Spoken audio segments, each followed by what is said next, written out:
Ils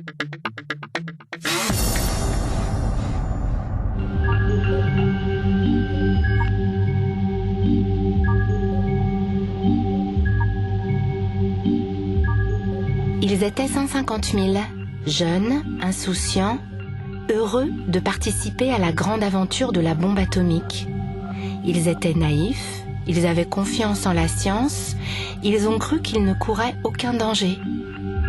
Pierre Leroy est un irradié de la République. Appelé en 1962, il a été envoyé en Algérie sur la base secrète d'Inamguel.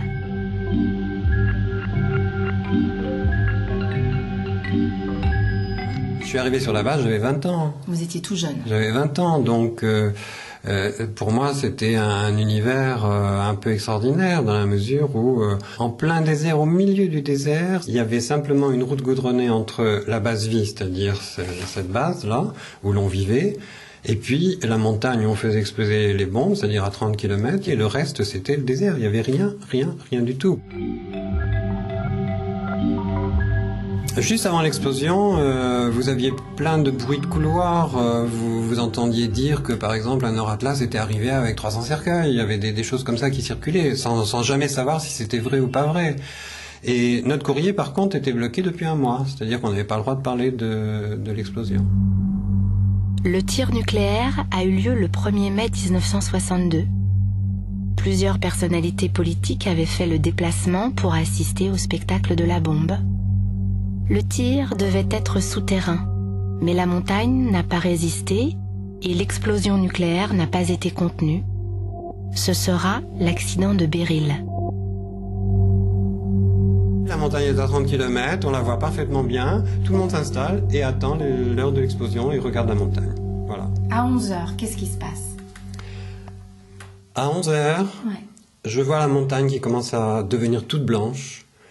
Et même à 30 km, on voyait la montagne bouillonner des gros... C'est pas des nuages, c'était des nuages de poussière qui bouillonnaient et la montagne a complètement disparu derrière ce nuage tout blanc. C'est un spectacle extraordinaire? Tout le monde a été scotché. Oui. Et vous aussi? Oui. On a senti quelque chose qui était tout à fait... qu'on n'avait jamais vécu dans la vie. Et puis ce petit nuage noir qui est sorti sur la droite et qui s'est élevé. Et c'est vrai que là, à ce moment-là, je me suis dit, il y a quelque chose qui colle pas. Mais quoi, je sais pas. Et sur la base, on n'a reçu aucune information, en tout cas après l'explosion. Aucune information, aucune mesure sanitaire, si ce n'est de fermer les fenêtres et de mettre des chaussettes. Et pourtant, le petit nuage noir était radioactif. Par contre, au pied de la montagne, autour de la montagne, là, ça a été la panique totale. La panique totale. Tout le monde, y compris les ministres, qui couraient sur la piste pour monter dans les 4x4 et rentrer très vite sur la base. Oui, tout le monde. Ça a été la panique totale. La zone est encore extrêmement dangereuse. 40 ans après. Beaucoup de matériel ont été soit abandonnés sur place, soit enterrés. La plupart des choses étaient enterrées, que ce soit des 4x4, des camions, des jeeps...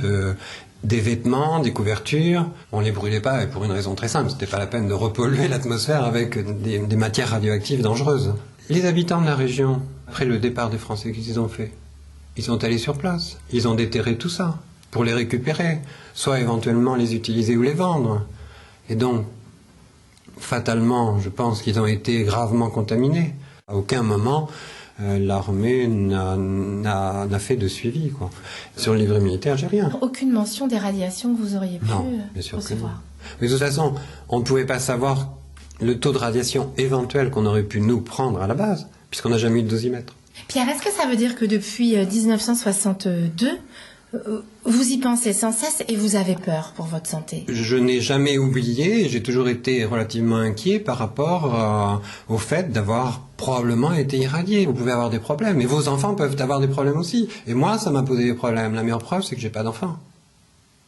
Parce que vous avez eu peur? En partie, oui. Oui, moi, je craignais d'avoir des... Oui, sincèrement, je craignais d'avoir des problèmes.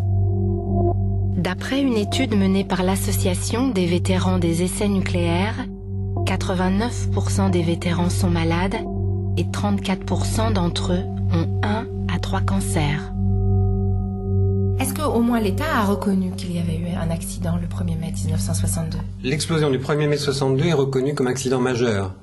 Ça, c'est reconnu par l'armée. Mais c'est tout.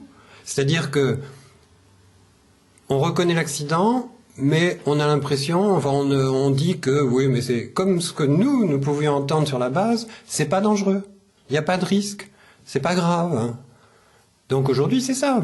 Prouvez-nous, vous êtes malade aujourd'hui parce que vous avez été contaminé il y a 40 ans. Ce qui est très pervers. Bah oui, parce que c'est impossible à faire.